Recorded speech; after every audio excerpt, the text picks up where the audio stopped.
Welcome to the Headley Highlight Show's Headley Headspaces. The Headspace is a series of thoughts and musings I have during the course of the week, and I chew all over them and I bring them to you. And this particular headspace this week is called Trump's Tariffs. Will they work? Before I launch into my headspace, Trump's Tariffs, will they work? I want to thank all the people who've subscribed to my YouTube channel. Like I said earlier, I'm trying to get to 500 subscribers. I have 327. I had over 100 followers last week because the royal stuff is just flying off the shelf. So yeah, but essentially, if you are listening, please do jump over to my YouTube channel, and it's called DeniseHeadley.com. And if you subscribe, you will get the notification. So don't forget to press the notifications and subscribe. And also, you can make a donation at my YouTube channel. Or no, you can actually make that, at my website at DeniseHeadley.com. God, it's late. What can I say? Yeah. So you can make a donation at DeniseHeadley.com so I can continue to bring you this wonderfully authentic and full of my own personal essence content. Yes, darlings. Right. What did we say? Yes. Trump's tariffs. Will they work? In this soup of chaos, which is our current reality, President Trump has implemented a number of tariffs affecting a significant number of countries, aiming, as he says, to address questions around trade imbalances, ideally to protect domestic industries and achieve specific policy objectives. One of them being to bring manufacturing back to the American heartlands, especially in those red areas where they have very strong rural communities. In terms of the details, steel and aluminium tariffs have been announced. There is a 25% tariff on steel imports and a 10% tariff on aluminium imports. This particular tariff affects Canada, Mexico, China, and all of the countries that export within the European Union. The European Union is not a country, it is a collection of countries. So let's not go down that road of seeing it as a country. It's not an entity, okay?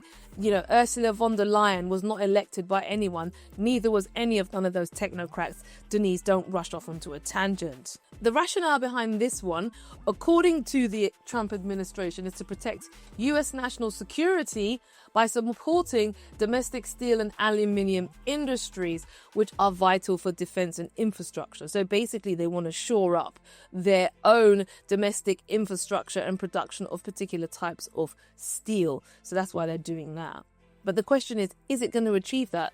I don't know. Other tariffs announced in the package or the basket of tariffs are 25% tariffs on £250 billion worth of Chinese goods, with additional threats to extend that to £300 billion. So it could move from 250 billion to 350 billion pounds worth of goods, which would effectively receive a 25% tariff. There are also tariffs on Mexican imports, with an initial 5% tariff on all Mexican imports, with plans to increase it to 25%. And recently this evening, I read that there are considerations to put a 200% tariff. Talk about who's not in the favoured group of friends, because everyone's got 25%, and everyone in the European Union, which is not a country, so it's collective punishment, effectively collectively punishing the whole of the European Union with tariffs. That's 200%. Dear. I don't think we're on the Christmas list for Trump. Anyway, we're not in it. What am I talking about? We're out of the European Union.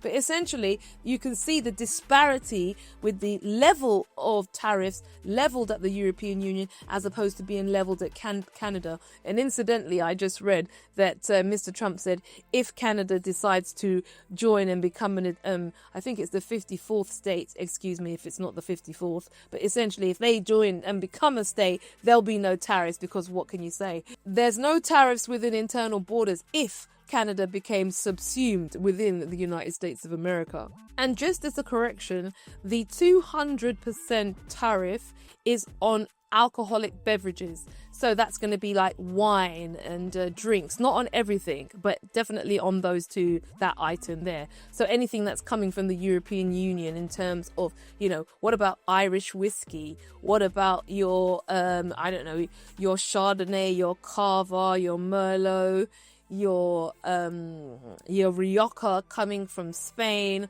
All of that's going to be $50 a bottle in America. So no one's going to be drinking that. So this is my question around the effectiveness of the tariffs. Why is he doing it now, and how effective it's going to be? I think one of the reasons he's doing it now is to pressure individuals to come to the table and negotiate in the way he wants. Okay, so Europe basically is a flaccid, vacillated, vacuous structure with invertebrate leaders who lead their citizens down the road of folly. I mean, just look at what's happening to Europe. They are irrelevant on the world stage, irrespective of the protestations of Ursula von der Leyen. Okay, so if you squeeze them, which is what's happening with this, and don't forget the threat of NATO is there, the reduction of funding for NATO from America is there. Also, in addition to that, you're squeezing them with tariffs and also cutting off the money for the military industrial complex. Those are three areas where you are actually getting a significant pinch. So that's one of the reasons why I think tariffs are there. It's to lever the European Union into a more vacillated position, in my opinion. I also think the tariffs are being used as a blunt instrument by Trump so that he can force the hand of other countries to do what he wants. So he wants to be able to have access to Greenland, and that area is in and around Canada, I think, essentially. Yes, that's correct, yeah. But essentially, he wants to pressure Canada over Canada's resources. So what does he do? He slaps tariffs on them. And then, as a corollary to that, they retaliate, which is one of the things I'm going to discuss in a minute. And this is the same thing with Mexico. He's arguing that Mexico itself needs to take control of the border. And he's using tariffs as a lever. I mean, he wants to subsume Mexico into America and not have it as a separate country. So that effectively, it's the same, going the same route as Canada. You got the Gulf of America. So what I'm trying to say is that I think look what's happening with China. He's looking to put 25% tariffs on Chinese goods, up to about £250 billion. All of these things, I don't think, are going to give him like the position that he wants, because even though America is a big power, it's not the only power. And if people start looking and acting as a block in relation to your tariffs, isn't that going to backfire? Already, Canada and the European Union, which is not a country, like I've said about 4 or 5 times in this piece, they have announced their own retaliatory steps in relation to that. So what then happens is, how do relations work? How do you then fund what you need, because now the goods are more expensive? It creates inflationary pressures, and we've already seen what's happened with the markets. So I don't think that the tariffs are going to do what the Trump administration want it to do, which is to bring revenues in, because those ultimately will make those same goods more expensive for the American consumer. And if you're hoping that they're going to buy domestically, you need to make sure you have the products domestically that they have, or you have the infrastructure to bring those products forward.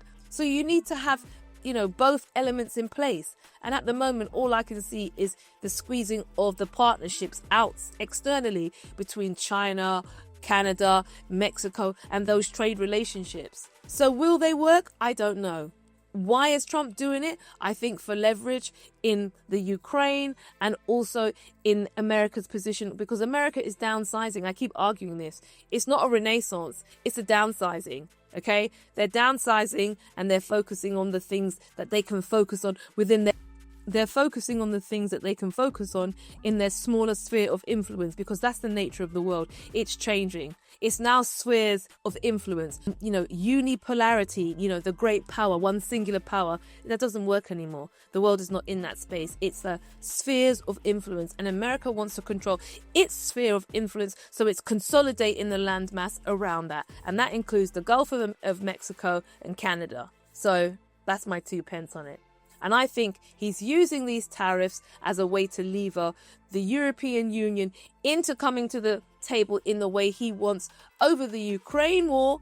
And I also think he's using the tariffs to consolidate his power geographically in terms of the landmass, because it's the new power play in the world now is about spheres of influence. And that's why I think the tariffs are there. Will they backfire? I actually think they will, and I think you will see greater inflation within the European Union as people try, as they start to print more money to address the questions of rising cost of products.